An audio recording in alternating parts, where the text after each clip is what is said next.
Itago na lang ninyo ko sa pangalang Anilin. Nais ko lang sanang ibahagi yung kwentong ito na nangyari sa aking tito at tita. Tawagin na lang pala ninyo sa pangalang Francis at Agnes, yung tsuhin at tiyahin kong ito. Noong mga panahong naganap yung naging karanasan nila, nakatira pa sila sa bahagi ng Bicol. Hindi ko na lang po sasabihin kung ano talaga yung eksaktong lugar dahil baka may taga roon na nakikinig rito. Bagong lipat lang daw sila noon dahil nagmula sila sa Maynila. Nakabili nga si tito ng lupang mapagtatayuan nila ng kanilang bahay roon. Kaya hindi nga sila nag-atubili na doon na rin tumira. Mas gusto raw kasi ni Tita Agnes na tahimik yung paligid, lalo at madali siyang mairita sa mga ingay sa paligid. Bago nga sila lumipat doon, nakapagpatayo na roon sina tito ng kanilang matitirhan. At noong naroroon na nga sila, wala raw silang gaanong kapitbahay maliban na lamang sa iisang tirahan na naroroon. Ayon pa kay tita, hindi naman daw gaanong malayo yon sa kanila at kapag dudungaw daw sila sa bintana, makikita pa rin daw sila ng klaro ng kanilang kapitbahay roon.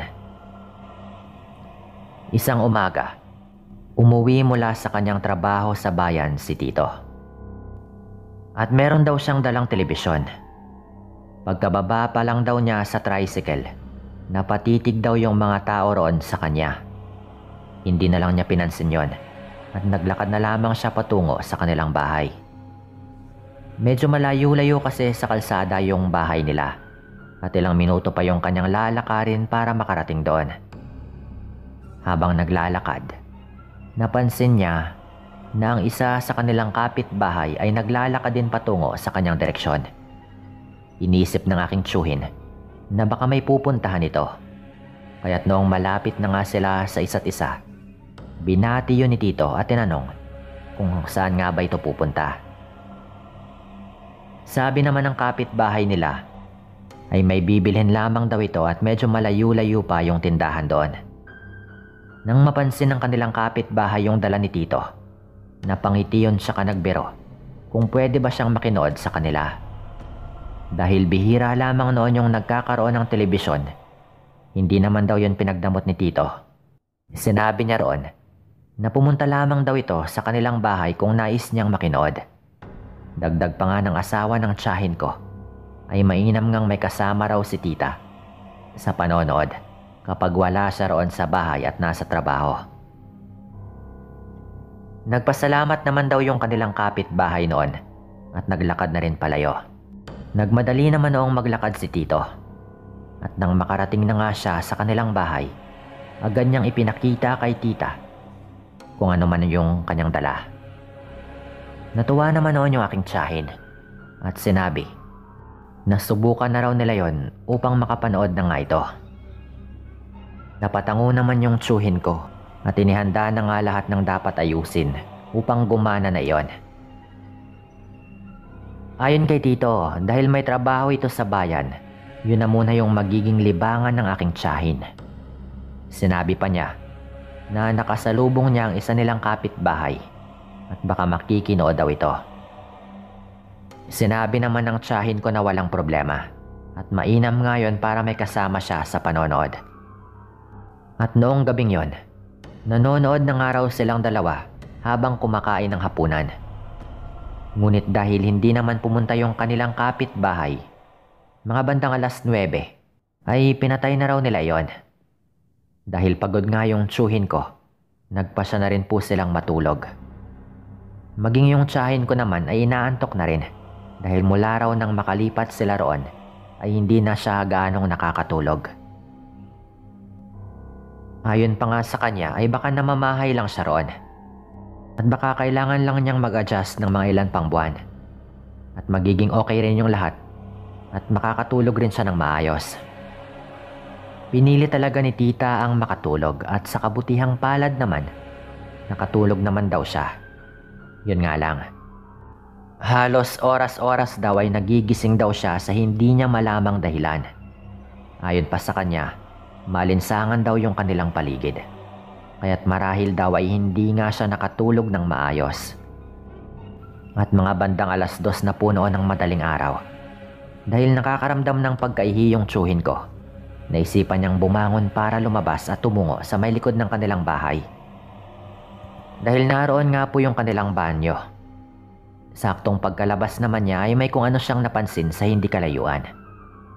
Parang may aninong naroroon at naglalakad. Sa hindi niya inaasahan, nakaramdam nga raw siya ng kaba. Parang may kung anong kakaiba sa taong naglalakad noong mga panahong yon. At dahil doon, naisipan raw ni Tito na patay na lamang yung kanyang flashlight at matyagan kung sino yon. Walang ano-ano, naging mabilis daw yung lakad ng taong kanyang nakikita, kaya marahan siyang pumasok sa kanilang bahay. Pagkapasok naman daw ni Tito, ay sinilip niya yung labas at laking gulat daw niya nang makitang tumigil yung taong yon sa may labas ng kanilang bahay. Bali yung pwesto po ni Tito noon ay nakasilip sa may pintuan habang yung taong nasa labas naman ay nakatayo sa bahaging katapat lang din ng bintanang malapit sa kanilang kwarto. Nagmamasid-masid daw po yon. Ngunit dahil medyo madilim nga yung paligid, hindi gaanong naninag ng aking tsuhin ang mukha ng taong yon. Napailing na lang noon si Tito, lalo na nga nang marinig niya yung boses ng isang babae na parang hinihingal. Garalgal daw po yon, kaya hindi daw niya agad naintindihan kung ano nga ba yung sinasabi nito. Nais ni Tito noon na tanungin yung taong naroroon kung ano nga ba yung kanyang pinagsasabi. Ngunit mas naging klaro daw yung boses nito. Nalaman ni Tito na ang sinasabi pala ng babae ay makikinood daw yun ng telebisyon sa kanila. Medyo napatawa pa yung tito ko noon dahil hating gabi na yon at wala nang palabas. Isa pa, nagpapahinga na rin sila noong mga panahong yon. Noon din daw ay naalala nga ni Tito yung kapitbahay nila na kanyang nakasalubong, na pinagbigyan nga niya noong nagsabi ito na makikinood siya sa kanila. Ngunit dahil parang may kakaiba raw noon, hindi raw niya ito sinagot at minatsaga na lamang hanggang sa umalis na ito. Dahil sa pangamba niya na baka kung iba na pala yung pakay ng babae, kaya't isinara nga niya ng mabuti yung pintuan at pagkatapos nun ay bumalik na nga siya sa kanilang kwarto. Saktong pagkapasok daw ni Tito, nakita niyang gising rin si Tita. Kaya tinanong niya ito kung bakit nga ito nagising. Ang sabi naman ni Tita ay may narinig siyang tumatawag, kaya't pinakiramdaman nga niya kung sino nga ba yon. Subalit noong ipipikit na nga sana niya ang kanyang mga mata, meron daw siyang narinig na mahinang huni ng tiktik. Napakahina raw nun at parang nasa labas lang daw ito. Hindi na lang noon nagkomento yung tito ko at sinabing wala naman siyang narinig. Niyaya na lang niya yung tiyahin ko na muling matulog. Nakatulog naman daw agad yung tiyahin ko noon. Pero hindi na raw natulog si Tito at nagpa siyang magmatsyag na lamang sa paligid. Sinabi lang din niya kay Tita na wala siyang narinig upang hindi na ito mabahala pa. Kinaumagahan, maagang bumangon yung tsuhin ko dahil may trabaho pa nga siya sa bayan. Yung tiyahin ko naman, saktong pagkabangon daw niya ay napaduwal daw ito. Kaya't nagmadali raw siyang tumungo sa labas ng kanilang bahay. Takang-taka raw noon yung tsuhin ko dahil doon. Nagkaroon siya ng hinala na baka nagdadalang tao nga yung tita ko. Kaya't sinabi nito na bibili siya ng pregnancy test kit doon sa bayan. Matapos yung kanilang maikling usapan, nagpaalam na raw si Tito noon.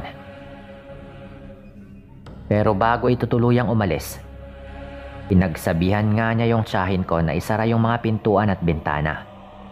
Tumango naman daw yung tiyahin ko noon at tinanaw na lamang yung kanyang asawa na umalis.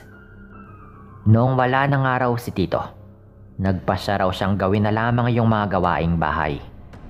Hanggang sa mga panahong yun daw ay parang maduduwal pa rin siya, pero pinipigilan lamang daw niya ang kanyang sarili.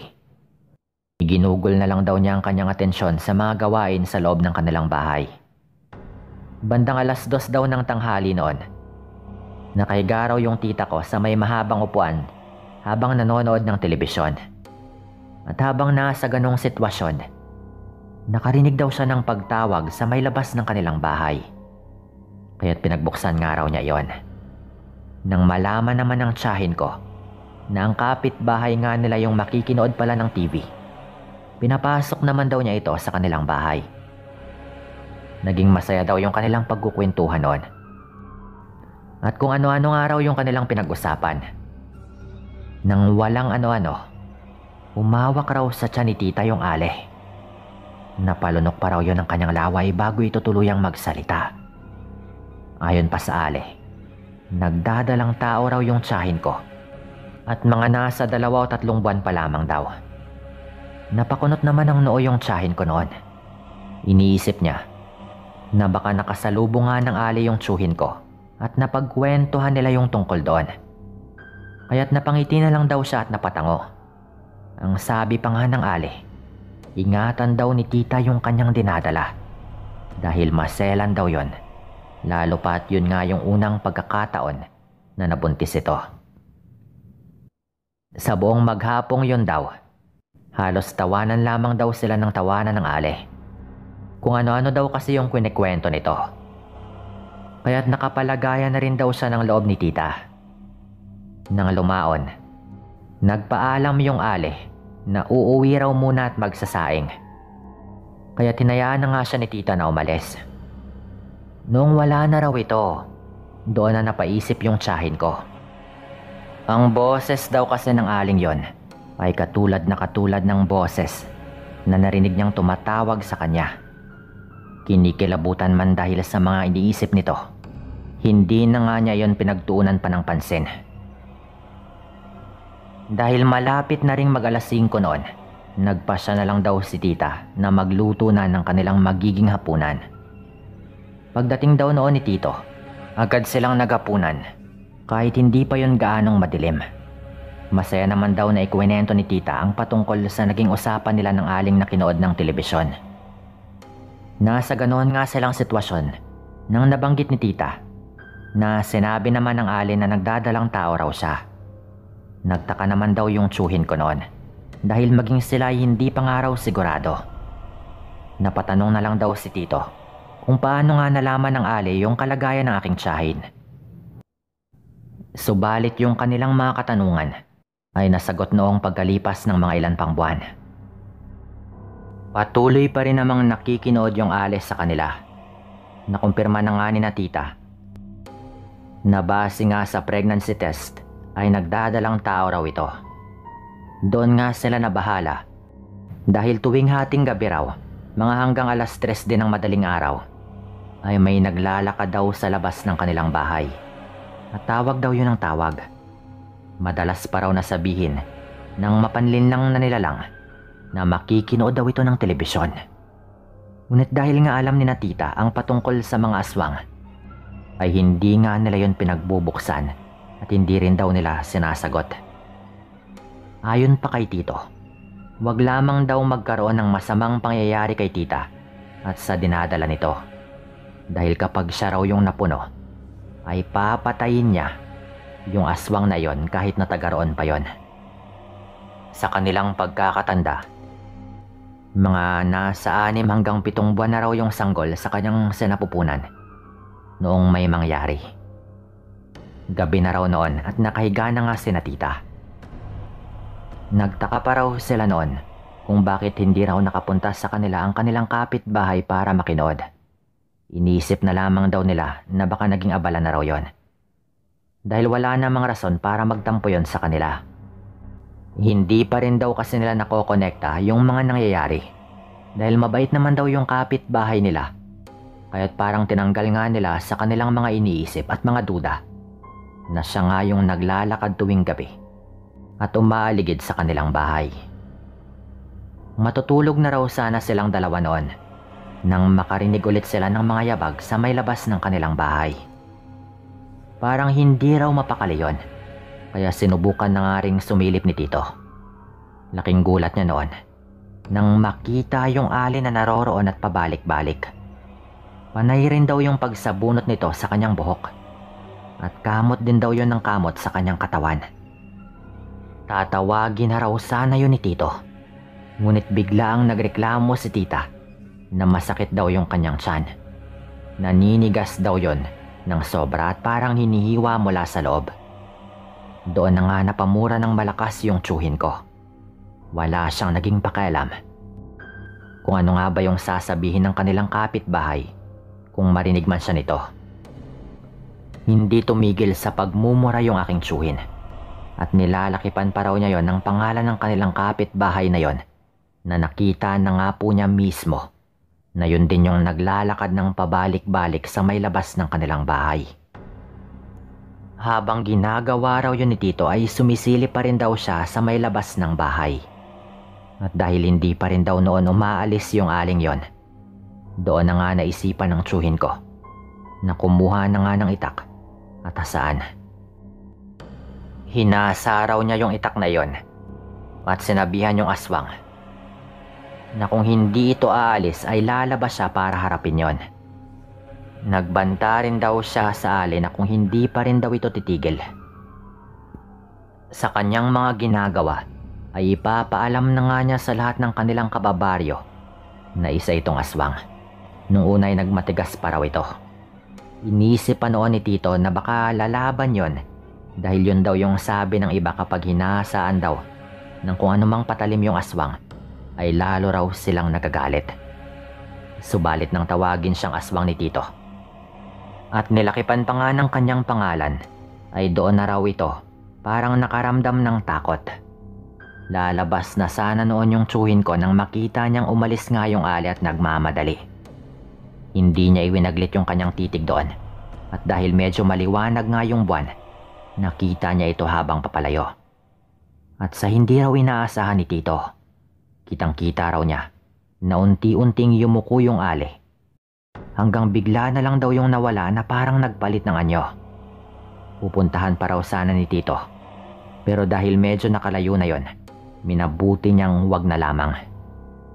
Dahil nga sa kanyang nakita, doon nga niya nakumpirma na talagang aswang yung aling yon. Hindi na raw siya natulog noon at binantayan na lamang si Tita hanggang mag-umaga. Kinaumagahan bago sumikat yung araw ay kumuha raw si Tito ng putol na karayom at inilibing daw niya yon sa may tapat ng kanilang pintuan.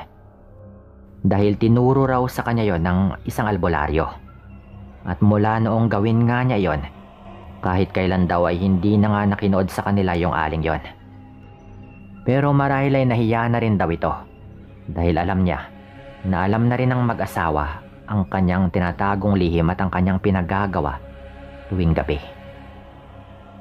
Mukhang talagang pasensyosa raw ito at inaantay yung tamang panahon upang makuha yung sanggol. Mabuti na nga lang at napigilan. At lumipas pa nga raw yung mga 2 buwan at naipanganak naman ni Tita ng maayos yung kanyang dinadala. Hanggang sa lumipat na nga rin sila ng tirahan kalaunan. Dito ko na rin po ito tatapusin at maraming salamat po sa inyong lahat.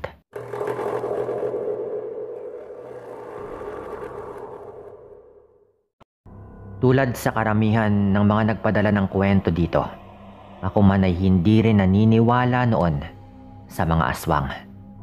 Pero binago ako ng karanasan kong ito. Gusto kong magsimula sa pagpapakilala. Tawagin niyo ako sa pangalang Michael, Tubong Oriental, Mindoro. At kasalukuyang nasa 49 anyos na rin po ngayon. Nangyari yung kwentong ito noong dekada 90, kung saan ako ay wala pang asawa. Naalala kong kasalukuyan kong pinapangaralan yung pamangkin ko noon na tawagin po nating Abel. Nasa 15 taong gulang po ito noon at medyo pasaway talaga at nahuli ko nga po itong nagyoyosi. Mga bandang 5:00 po ito ng hapon. Habang ganun yung nangyayari ay bigla kaming napalabas ng bahay dahil sa mga kababaryo naming nagkakagulo. Pagkalabas nga namin ng bahay ay nalaman namin sa kanila na may nakita umano silang patay na hayop doon sa may kagubatan. Akala ko naman kung ano. Patay na hayop lang pala. Bakit kayo nagkakagulo? Wika ko pa nga po noon. Dahil nababawan ako sa kanilang pagkakagulo dahil lang sa isang patay na hayop. Pero bago pa man ako makapasok ulit sa bahay, ay nagsalita yung isa sa mga kababaryo naming yon. Hindi kasi yon patay na hayop lang. Yung paraan ng pagkakamatay nun, kakaiba. Parang pwersahang binuksan ang kanyang tiyan para kunin yung mga lamang loob ng hayop na yon. Baboy ramo yon, na alam naman nating hindi basta-bastang mahuhuli. Lalo at napakailap na nga ng mga ganon dito sa ating lugar. Isa pa, dumaan pa kami doon din mismo noong nakaraang umaga. Kaya sigurado kami na kagabi lang yun nangyari dahil hindi namin yun nakita noong nakaraan. Kahit saan ko tignan, hindi yun gawa ng hayop na nanginginain. At hindi ko rin masabing gawa yun ng normal na tao. Baliw lang o walang magawa sa buhay yung gagawa ng ganon. Sabi pa nga ng kababaryo namin noon. Kaya't imbis na pumasok, ay nagtaka na nga ako at napaisip tungkol doon. Maaari ba ninyo akong samahan doon? Nais ko yung makita. Wika ko pa at agad naman silang tumango at pinuntahan nga namin yun agad. Noong makarating kami sa lugar na kanilang sinasabi, agad akong napatakip ng ilong ko dahil medyo nangangamoy na rin po yun. Nakita ko yung sitwasyon ng hayop at hindi biro yung kanyang itsura. Totoo nga yung sabi nila, sa unang tingin pa lang ay mapapansin mo na agad na hindi talaga tao yung may gawa nun. Napamura pa nga ako noon sabay lumapit lalo. Tinignan kong maigi yung malaking hiwa sa may tiyan ng hayop. At kahit anong tingin ko, hindi yun gawa ng kutsilyo. Masyadong brutal yung pagkakawakwak ng tiyan ng hayop na talagang pwersahang ginawa. Pero pilit ko pa rin kinukumbinsi yung sarili ko na hindi aswang yung may gawa nun. Malabo, hindi ako naniniwala. Wika ko pa nga po noon. Tapos nilibing na lang po namin yung hayop. Mabilis na kumalat yung balita noon, Sir Dan. Sa dami ba naman ng mga marites kahit noong araw pa man, talagang kakalat agad. Ang mga magulang noon ay naging strikto sa kanilang mga anak. Pinagbawalan nila ang mga ito na lumabas ng gabi. At kahit ako ay sinabi rin yon sa mga pamangkin ko, na noong araw nga ay doon pa nakatira sa bahay namin. Makailang ulit ko silang binilinan na wag umalis-alis ng gabi para lang makasiguro. Kahit sa totoo lang ay hindi naman ako naniniwala sa mga kumakalat na balita. O mas okay siguro na sabihin na hindi pa. Isang gabi, nililinis ko nga yung baril ko noon. Hindi dahil sa mga nangyayari pero regular ko namang nililinis yung baril na yon, lalo at iniwan sa akin yon ng yumao na naming ama. Nang bigla kong marinig yung isa kong pamangkin sa kwarto nila na parang umiiyak. Tawagin natin siyang Jay.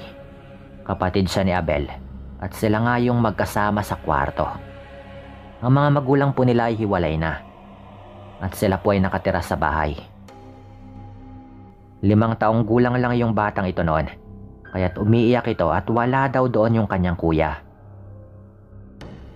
Sakto naman na tapos na rin ako sa aking ginagawa, kaya tumayo nga ako para puntahan ito. "Oh Jay, nasan ba yung kuya mo?" "Alas 9 na ng gabi sabi ko pa nga po noon. Pero wala nga raw doon si Abel. Napabuntong hininga na lang din ako nang mapansin kong bukas nga yung bintana.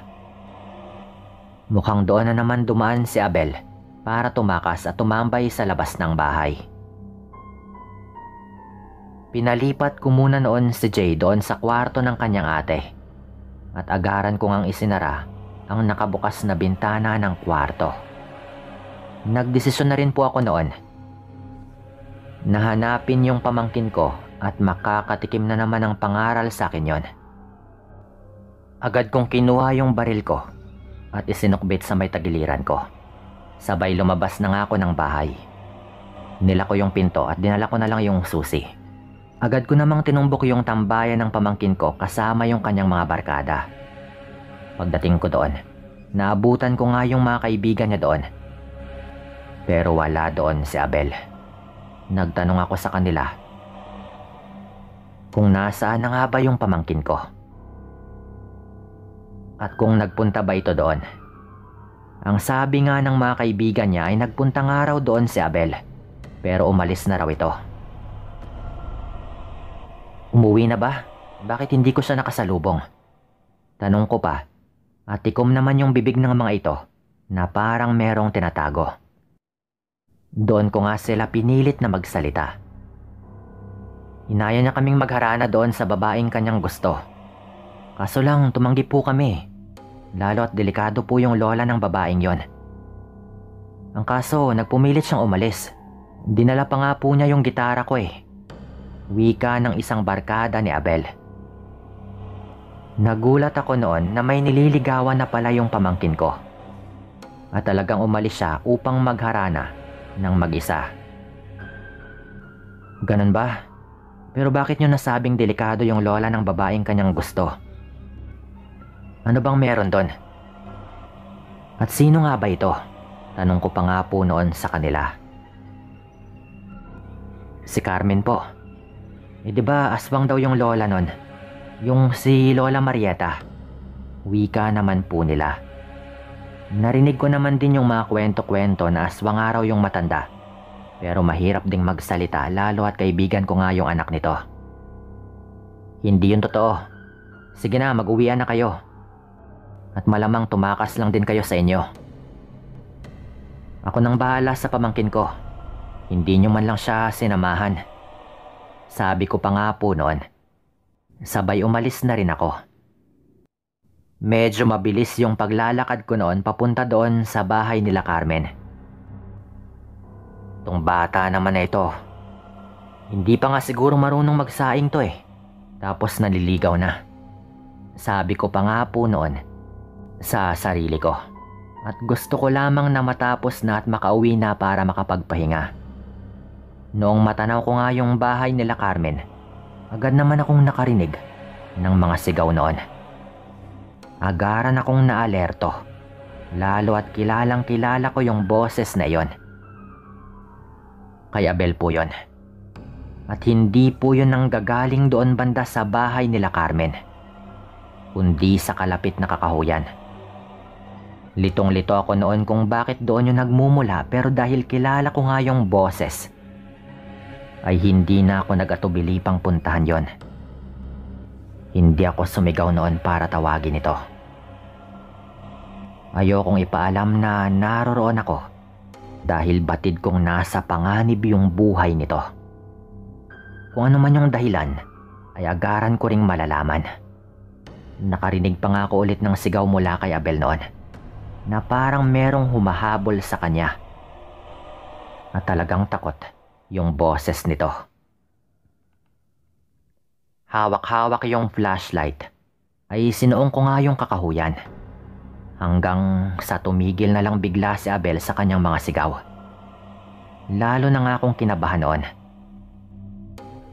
Napadasal na lamang ako sa isip ko habang tumatakbo. Hanggang sa makarinig nga ako ng mga ingay. Narinig ko rin ulit yung boses ni Abel, na parang sinubukan pa ulit nitong sumigaw. Pero may tumakip sa kanyang bibig, o kung ano mang dahilan na naputol ito sa kanyang pagsigaw. Ganon yung pagkakarinig ko noon. Sobrang lapit lang noon kaya pinatay ko naman yung flashlight ko para di ako agad mapansin. Naririnig kong parang merong nagdudumugan.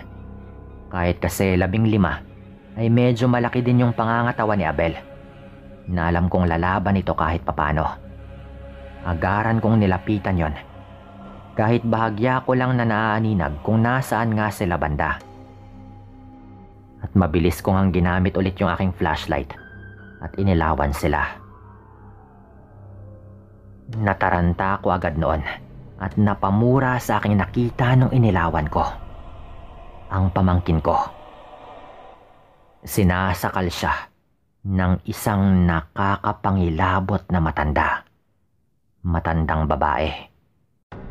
Mahaba at puting-puti na rin yung buhok. Pero napakapula ng kanyang mga mata noong tamaan yun ng ilaw. At galit na galit po yun. Ito na ba yung aswang na kanilang sinasabi? Wika ko pa nga po noon sa aking sarili. At agaran nga akong napasigaw noong iniangat na po nito sa lupa ang aking pamangkin habang kanyang sinasakal. Patunay na talagang malakas po ito. Bitawan mo siya, tanda. Kung hindi, pasasabugin ko yung ulo mo. Sigaw ko pa nga po noon. Sabay nagpaputok nga ako sa ere bilang babala sa nilalang na iyon.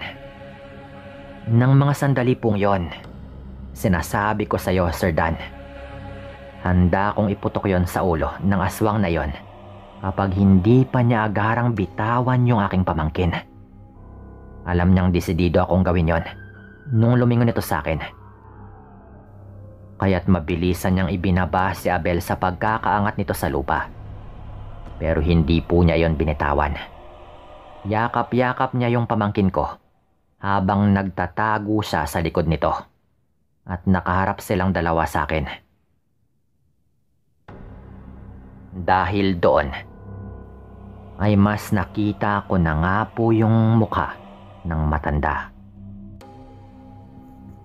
At kahit nakakapangilabot na yon ay parang kilala ko pa rin. Si Aling Marieta po talaga yon. Abel, si Aling Marieta ba yan? Tanong ko pa nga po noon. Napaubo po yung pamangkin ko at naghahabol pa rin ng hininga. Pero nagawa pa rin po nitong makasagot ng oo. Barkada ko rin at kababata yung anak ng matandang ito. Aling Marieta, kilala mo ko. Hindi ako masamang tao. Pwede na kitang patayin kanina pero hindi ko ginawa. Bitawan mo lang yung pamangkin ko. Barkada ko rin yung anak mo. Alang-alang na lang sa pinagsamahan namin. Bitawan mo siya at hindi kita papatayin. Wika ko pa nga po noon. Umangil po yung matanda noon at ikinagulat ko noong unti-unting nagbabago yung itsura nito. Parang bumalik sa normal. Pinanindigan ako ng mga balahibo ko noon. Talagang totoo nga. Totoo yung mga aswang. Wika ko pa nga po noon sa isip ko. Layuan niya yung apo ko at hindi tayo magkakaproblema. Naabutan ko silang naghahalikan kaya hindi ko napigilan yung sarili ko at inabangan ko siya sa kanyang daan pabalik. Wika pa nga ng matanda, sabay binitawan rin si Abel. Agad kong hinila yung pamangkin ko pero hindi ko pa rin inaalis yung pagkakatutok ng baril ko sa matanda. Tutuparin ko yung pinag-usapan. Dahan-dahan tayong maglakad sa magkabilang direksyon. Sabi ko pa nga po noon at tumango lamang yung matanda pero matalim pa rin po yung titig nito. Bago pa man kami makapaglakad sa magkabilang direksyon ay doon na nga namin narinig na may mga kalalakihan sa may daan na nagtatakbuhan. Narinig yata ng mga ito yung baril at baka nagkataon na nasa malapit sila. Dali na, umalis na tayo dito. Sundin nyo lang yung pinag-usapan. Kilala mo ko. Hindi ako gagawa ng kung ano kung hindi inuunahan. Wika pa nga po noon ng matanda. Huwag mo kong pagbantaan. Alam ko yung lihi mo. Tutupad ako. Pero makita lang kitang umaaligid ng gabi malapit sa amin at hindi ako magdadalawang isip. Kahit barkada ko pa yung anak mo. Balik na banta ko din sa matanda noon. At nang marinig naming nag-iingay na yung mga kalalakihan sa may kalsada, agaran na nga kaming tumakbo sa magkaibang direksyon noon. Maswerte ka, Abel. at pinuntahan kita. Patay ka na sana ngayon. Sa kamay pa sana ng aswang. Huwag na huwag ka nang babalik sa kanila. Naiintindihan mo ba ako? Sundin mo na lang ako. Wika ko pa nga po noon sa pamangkin ko nung medyo nakalayo na nga kami at dumiretso na rin po kami ng uwi. Hindi na namin sinabi muna kay nanay yung mga nangyayari kay Abel. At baka nervyos din pa yung kanyang lola at sigurado akong hindi niya yun palalagpasin. Malamang ay pupuntahan ng nanay ko si Aling Marieta kapag nalaman niya yon. At lalaki pa yung gulo at kakalat yung balita tungkol sa matanda. Naglakas loob lang kaming sabihin yung tungkol doon. Noong pagkalipas na nga ng mga ilang taon ay namatay na rin yung matanda. Nagulat yung nanay ko noon na totoo pala talaga ang mga bali-balita tungkol sa matandang yon. At balita pa namin ay panganay daw nitong anak yung nagmana. Hindi kami sigurado pero malamang. Dahil mga ilang buwan lang yung nagdaan pagkatapos mamatay ni Aling Marieta, may mga balita na rin na may nakakita umano sa panganay nitong anak na kumakain ng manok. Nabigla na lang daw nitong dinakma at nilantakan. Nagulat na lang din kami noon nang mabalitaan naming lumipat na nga sila sa Mindanao at hindi na rin sila bumalik pa sa lugar namin. Si Abel naman ay nagkanobya na rin noon at nakalimutan na nga rin niya ang kanyang nararamdaman kay Carmen. Hindi namin makakalimutan yung naranasan namin ito. At sana ay hindi na rin maulit pa dahil hindi ko alam yung gagawin ko kapag nangyari pa ito. Dito ko na rin po ito tatapusin at maraming salamat po.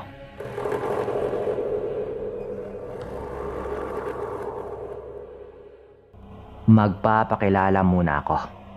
Tawagin niyo na lamang po ako sa pangalang Inday ng probinsya ng Iloilo. 49 na taong gulang at nagtatrabaho bilang kasambahay dito sa kamag-anak namin sa Marikina. Nangyari ang kwento kong ito sa probinsya mismo namin sa Iloilo. Noong ako ay mga nasa 17 taong gulang pa lamang.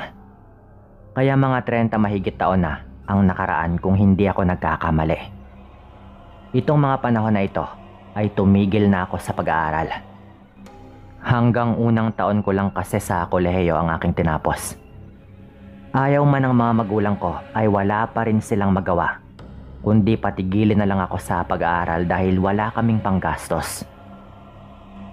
Yung ate ko kasi nag-aaral din noon sa kolehiyo kaya medyo alanganin talaga. Yung tatay ko umaasa lang din sa pagsasaka.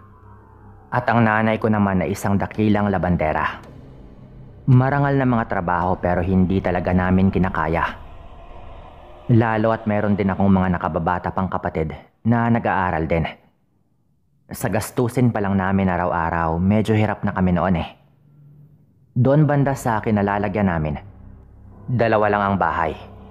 Yung amin at yung bahay ng kaisa-isa naming kapitbahay na sina Lolo Armando at Lola Tinay. Binago ko na lang ng kaunti yung kanilang mga pangalan para itago na rin ang kanilang pagkatao. Malayong kamag-anak nila tatay si Lolo Armando. Pero hindi talaga kami ganun ka-close. Sakto lang kung baga. Kahit nga matagal na rin kaming magkapit-bahay. Sobrang sungit kasi ng 2 matanda. Masyado din silang mahigpit sa mga bagay-bagay. Halimbawa na lang, yung mga manok nila doon lang din sa gilid ng bahay namin nangingitlog. At hinahayaan lang namin yon. Pero kapag yung manok namin yung mangitlog doon banda sa kanila, nako talagang pinapalipat nila. Minsan pa nga pag hindi namin agad nailipat, pagbabasagin nila ang mga itlog. Lalo na si Lolo Armando. Si Lola Tinay po medyo hindi naman ganun kasungit.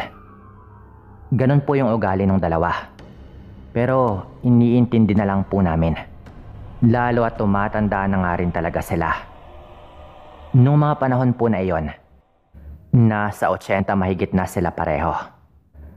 Mahina na ang pangangatawan. Pero medyo pumapalag pa rin naman din. Isang araw, meron po kaming bisitang dumating. Mga kaibigan ng ate ko. Itago na lang po pala natin si ate sa pangalang Kim. Pagdating ng bisita ni ate, nagkataon na ako lang din yung nasa bahay. Umalis sila nanay noon, dala ang iba pa naming mga kapatid. 2 classmate ni ate Kim na babae yung kanyang dinala doon sa amin. Pinaghanda muna namin sila ng makakain para mananghalian. Tumulong na ako kay ate noon. Habang nag-ikot-ikot naman sa labas yung kanyang 2 classmate, tuwang-tuwa sila noon sa mga alaga naming bibe sa labas ng bahay. Bagong pisa lang kasi ang mga itlog kaya natuwa siguro yung mga ito. Hanggang nung inihanda ko na ang mga pinggan sa mesa at naglagay na rin ako ng tubig sa pitsil. Sabi ng ate ko, siya na raw ang bahala pagkatapos nun. Kaya papasok na sana ako sa kwarto ko. Nung bigla namang pumasok sa bahay yung classmates ni ate. Ang sabi nila, may umiiyak daw sa kapitbahay namin. Humahagulgol daw at baka kailangan daw ng tulong. Nung lumabas po kami, narinig nga po namin yon. Humahagulgol si Lola Tinay. Parang umiiyak at tinatawag niya ang kanyang asawa.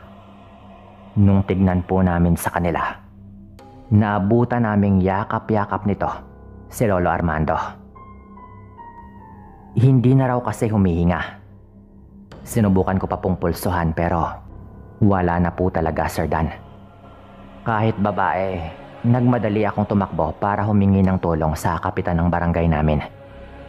Natagalan pa ako noon dahil malayo-layo kasi yung bahay namin mula doon sa bahay ng kapitan. Pagbalik po namin doon, mga 30 minutos na po siguro yung nakaraan. Tinignan ng kapitan namin kung patay na ba talaga. At nakumpirma po namin na hindi na talaga humihinga si Lolo Armando. Ang sabi ni Kap, siya na lang daw ang bahalang tumawag sa punerarya. Tapos umalis na po ito para asikasuhin yon. Mga 2 oras po yung nakaraan, dumating na nga po yung taga-punerarya. Halos kasabay lang po silang dumating nila tatay. Nung pagpasok po nila ng bahay, pumunta po agad doon si tatay para tignan nga. Sabay silang pumasok ng mga taga-punerarya. Saktong pagpasok po ni tatay ng kwarto, biglang bumangon yung matanda. Napasigaw yung tatay ko noon. "Bilatibay, buhay galiyang yun di putaw." Sigaw ng tatay ko noon. Napamura talaga yung tatay ko dahil buhay pangaraw pala yung matanda kung sa Tagalog pa. Gulat na gulat ang lahat noon dahil nakailang pulso na po kami at hindi talaga yon humihinga. Ilang ulit pa nga po naming sinubukang gisingin yun pero hindi na talaga gumagalaw at hindi rin nagigising. Patay na talaga yung matanda. Pero nabuhay pa rin ulit yon. Yung nangyari po, bumalik na lang yung mga taga-punerarya. Nabigla talaga kaming lahat noon. Ang unang sinabi pa ng matanda, nauuhaw daw siya at gusto raw po nito ng karne. Nung nag-alisa na nga po yung mga tao, bumili pa nga po yung tatay ko ng karne at binigay niya po yon kay Lola Tinay. Ang sabi naman po ni Lola Tinay, siya na raw yung bahalang magluto. Nalaman lang po namin noon mula kay Lola Tinay na ilang araw na raw palang nakaratay ang kanyang asawa. Bumibigay na raw ang katawan ni Lolo Armando. Kaya pala hindi namin ito nakikitang lumalabas ng ilang araw na noon. Pumunta po noon si Lola Tinay sa bahay namin para magkwento. Minsan lang pong mangyari yon na pupunta talaga ito sa bahay. Kaya halata po talaga na sobrang problemado yung matanda sa mga nangyayari. Doon na rin po nito naikwento na may sakit na raw pala ang kanyang asawa pero hindi lang daw nila pinapahalata. Hindi rin daw yun yung unang pagkakataon na namatay na si Lolo Armando pero nabuhay pa rin ulit. Hindi raw siya sigurado pero matagal na raw siyang merong napapansing kakaiba sa kanyang asawa. Pero hindi daw muna nito sasabihin sa amin. May nangyayari daw kasi sa asawa niya kaya hindi ito mamatay-matay. At sasabihin lang daw niya sa amin kapag nakumpirma na nito ang tungkol doon. Pagkatapos po nun, umuwi na agad si Lola Tinay. Nagtinginan lang kami nila tatay noon dahil hindi namin maintindihan o ayaw lang talaga naming aminin sa mga sarili namin kung bakit hindi raw mamatay-matay ang matanda. Siyempre sa lugar po namin sa Iloilo, alam namin na kapag yung isang matanda na may malubhanang sakit ay hindi pa rin mamatay-matay at meron pang pagkakataon na parang namatay na pero nabuhay pa rin ulit, may iisang bagay kaming alam na dahilan na baka isang aswang.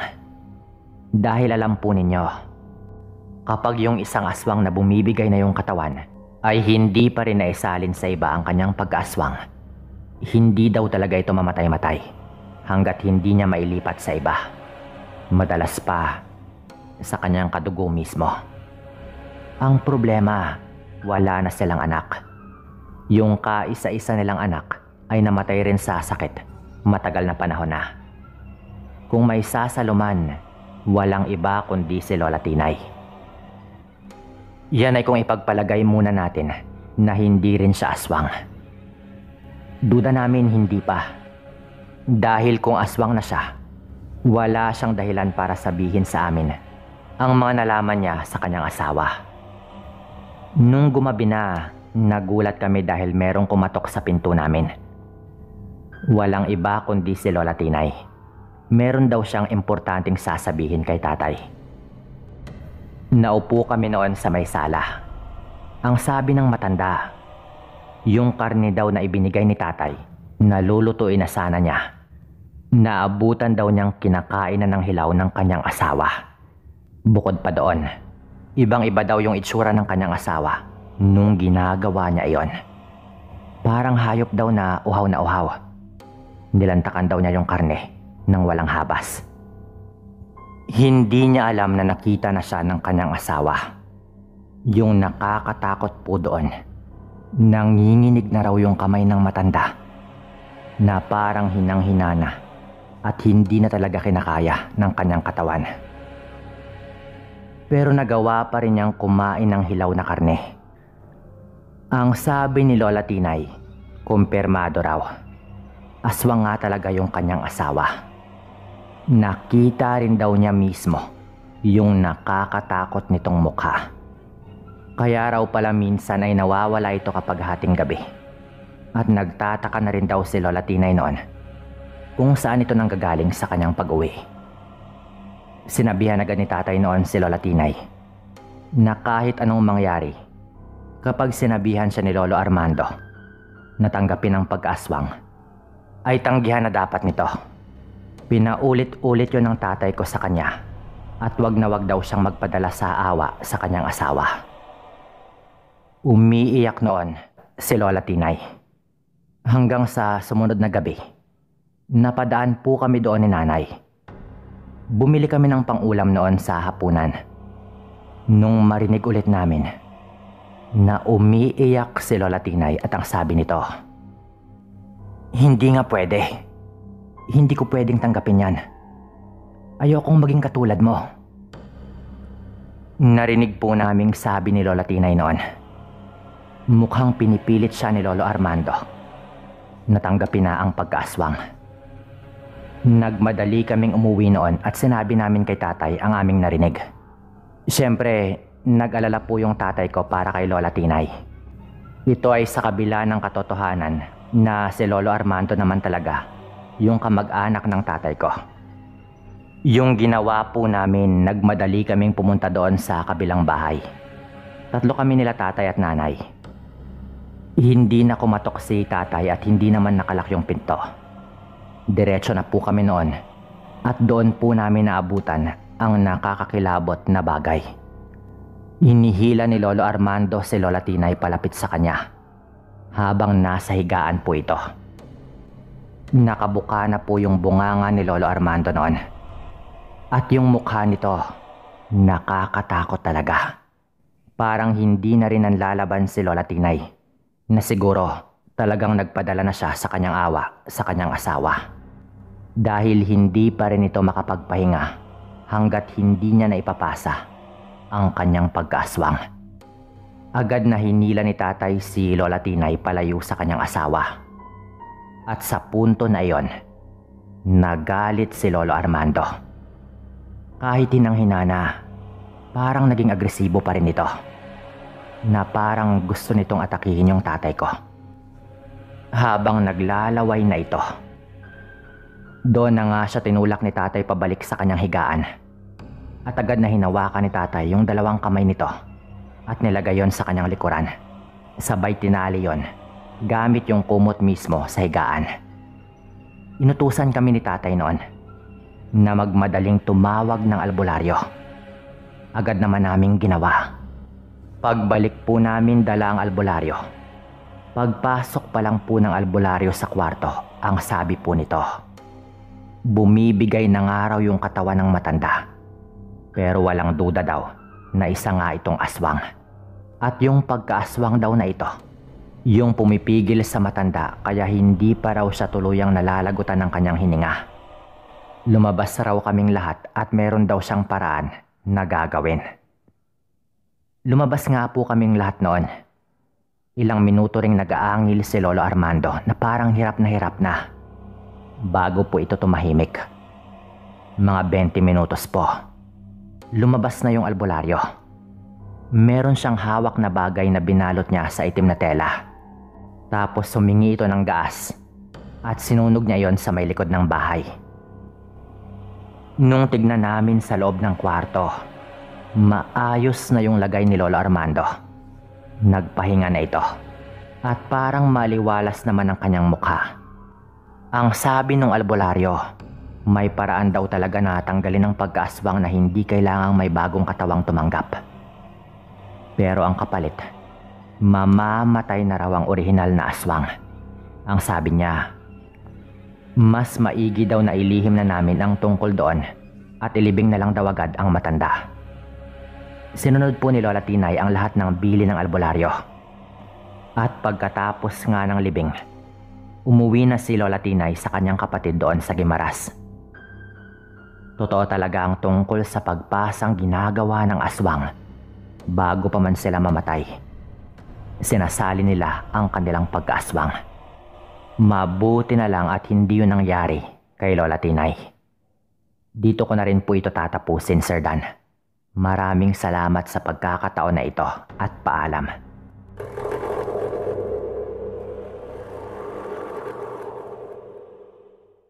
Nangyari ito noong dekada 90 sa isang baryo na sakop ng Antique.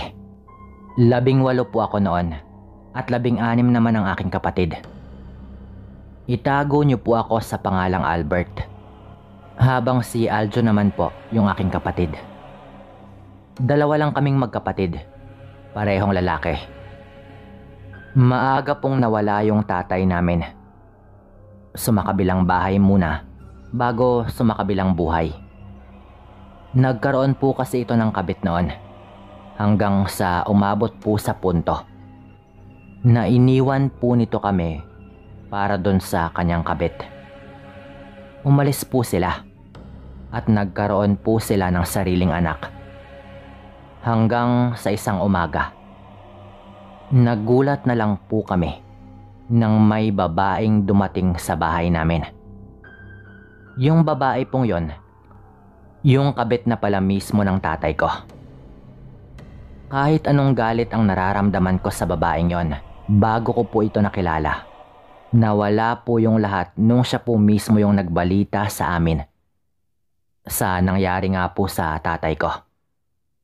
Siguro dahil natanggap na rin po namin ang nangyari. Kaya nung pumunta po ito sa bahay ay hindi na kami masyadong apektado. Naiyak pa rin po kami noon, syempre tatay pa rin namin yon. Pero nasanay na rin po kami na kaming tatlo lang po nila nanay. Dahil nga sa pag-iwan na ginawa sa amin ng tatay ko nung medyo maliit pa po kami, sa mura pong edad ay natuto na rin kaming maghanap buhay. Labandera po yung nanay ko noon kaya medyo kapos po talaga kami. at kailangan po naming kumilos. Kami po mismo ng kapatid ko yung nagpaaral sa mga sarili namin. Nakapagtapos po kami pareho ng high school. At nag-aaral rin po ako sa kolehiyo noon habang nagtatrabaho sa gabi. Nakabili po kami ni Aljo ng second hand po na motor. Bale, naglalako po ako ng balot at penoy sa kabilang barangay, habang yung kapatid ko naman po ay sa isa pang barangay. Yun lang po yung naisip namin noon na paraan na pwedeng gawin sa gabi. Bale, ang nangyayari, inihahatid ako ni Aljon sa kabilang barangay at gagamitin po niya yung motor para pumunta naman sa isa pang barangay. Tawagin na lang po nating barangay 1 yung akin at barangay 2 naman po yung sa kapatid ko para madali. Iniiwan lang po niya sa barkada niya doon sa barangay 2 yung motor po namin, tsaka maglalakad din po ito at maglalako. Mga bandang 11:00 po ay dapat nandoon na po ako sa waiting shed na pinag-usapan po namin. Doon po ako lagi sinusundo ng kapatid ko gamit nga po yung motor. Ganun lang po gabi-gabi. Bandang mga 11:00 po lang lagi. Pag may natira pa pong paninda, ayos lang po. Basta dapat 11:00 ay nandoon na po ako sa napag-usapan. Isang gabi po, nung minalas po talaga ako ng malala. Una, hinarang po ako ng mga nagiinuman sa kalye. Kumuha po sila ng paninda at hindi po nila binayaran. Lagi naman po akong nagtitinda doon sa barangay na iyon. At sa totoo lang, kilala ko na po yung ilan doon sa mga nagiinuman. Pero hindi ko po alam kung anong hangin yung pumasok sa kanilang utak. At ginawa po nila yon sa akin. Aalma pa po sana ako, kaso nga lang, nung binasagan po ako ng bote, at akmang gagamitin po yon para saksakin ako. Wala na po akong nagawa kundi umalis na lang po doon. Kahit hindi po sila nagbayad sa paninda ko. Kahit sanay naman po akong makipagbasag ulo, lalo at lumaki nga po akong walang ama. Marami lang po talaga sila na hindi na po ako nakapalag. Nagmadali na lang po ako noon na pumunta po doon sa waiting shed, kung saan ko aantayin ng kapatid ko na sunduin ako. Sa daan ko po papunta doon, ay galit na galit talaga ako. May nakasalubong po akong dalawang matanda noon. Nagtanong po yung mga ito kung meron pa bang natirang paninda. Pero dahil galit na galit nga po ako noon sa nangyari sa akin, nakapagsalita po ako ng hindi maganda. Nasigawan ko po yung mga ito na ang sabi ko ay wag na po silang bumili dahil pare-pareho lang naman sila sa kanilang baryo na hindi nagbabayad. Sa galit ko po noon ay nagawa ko pa pong murahin yung dalawang matanda. Maling-mali po yon. Dahil sa galit ko sa mga nangyari, dinamay ko pa po yung mga ito at napagsalitaan ko pa ng masama. Tinignan lang po nila ako ng masama at nagpatuloy po sila sa paglalakad. Siyempre, pinagsisihan ko po yon. Lalo at wala naman pong kasalanan yung dalawang matanda. Talagang mainit lang po yung ulo ko. Kaya hihingi po sana ako ng tawad. Ngunit nung nilingon ko po yung mga ito, wala na po sila doon. Samantalang sandaling panahon pa lang naman ang nagdaan. Diretsyong daan po yon. At sa tinagal-tagal ko na pong naglalako doon, wala namang daang paliko sa parte na yon. Pero wala na talaga doon ang dalawang matanda. Napaisip po ako agad noon. Mesa demonyo po yata yung dalawang yon sa isip ko pa. Sa totoo lang, pumasok pa nga po sa utak ko na baka multo ang dalawang matanda. Bigla po kasing nawala eh. Sa mga nangyari po sa akin ng gabing yon, hindi na po ako magtataka kung abutin ako ng ganong kamalasan. Nakarating po ako sa waiting shed ng medyo maaga pa. Mga 10:30 PM po. Kinailangan ko pa pong magantay doon lalo at mga 11:00 pa po yung usapan namin ng kapatid ko. Umupo lang po ako doon. Kumain po ako ng isa sa aking mga paninda at nagyosi po muna ako sandali. Habang ginagawa ko yon, nakarinig ako ng alulong sa malayo. Yung tipong biglaan na talagang mangingilabot ka. Patingin-tingin po ako noon sa may kalsada. Pero dahil alanganing oras na po noon, ay wala po talagang katao-tao doon. Patay na rin po yung ilaw ng mga bahay na natatanaw ko pa dahil medyo kakaunti lang nga po yung mga bahay doon banda. Bilang lang po sa kamay kaya napapaisip po ako ng konti noon. Kahit sanay naman na nga po ako doon po banda sa lugar na iyon. Kakabahan ka talaga eh.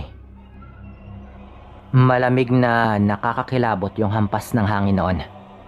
Yung tipong nagtatayuan ng mga balahibo ko. Kahit wala pa naman akong nararamdaman. Patingin-tingin po ako noon sa may daan.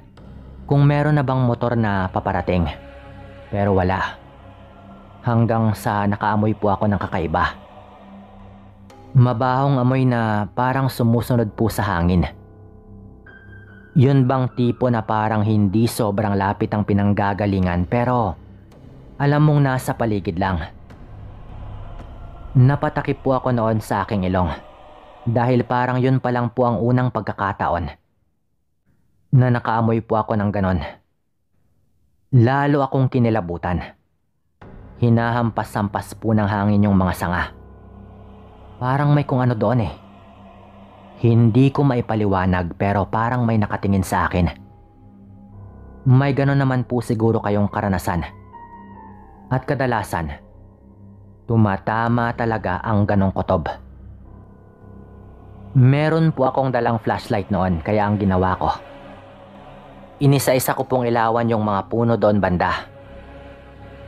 Inuna ko po ang mga niyog hanggang sa mga ibang puno. Yung mga sanga, inisa-isa ko po talaga dahil parang meron pong nagsasabi sa akin na may kung ano doon na nakamasid lang sa akin. Hanggang sa inilawan ko na nga po ang isang malaking puno ng akasya doon banda. Nung ginawa ko po yon, sa isang malaking sanga ay tumambad po sa akin ang isang nilalang na nung mga oras ko pa lang po na iyon nakita sa buong buhay ko. Nakatingin ang mga matang nagbabaga na sobrang pula. Nakatungtong po ito sa sanga pero ang itim po ng kulay ng balat. Napatras ako sa kinatatayuan ko nang mapansin ko po ang mga pakpak po nito. At doon na po ako napasigaw. Parang isang tao pero parang malaking ibon. Ang hirap pong ipaliwanag eh. Sigaw po ako ng sigaw noon na hindi ko agad napansin na may dumating na po palang motor. Kung hindi pa po sumigaw yung kapatid ko, ay hindi ko pa malalaman na dumating na po pala ito. Bigla pong lumipad pa itaas yung nilalang nung dumating yung kapatid ko. Agad nga po akong tumakbo noon, Sir Dan. Sabay mabilis po na umangkas. At pinaharurot na po ni Utol ang motor. Ang bilis po ng patakbo namin noon. Naiwan ko yung basket na may lamang paninda sa sobrang pagmamadali. Hawak-hawak ko pa rin po yung ilaw. Lalo at may tali po yon na nakasabit sa balikat ko. Lumingon po ako at inilawan sa likuran namin. At halos maihi po ako sa kaba noon nang makita ko na parang may isang napakalaking paniki na humahabol po sa amin.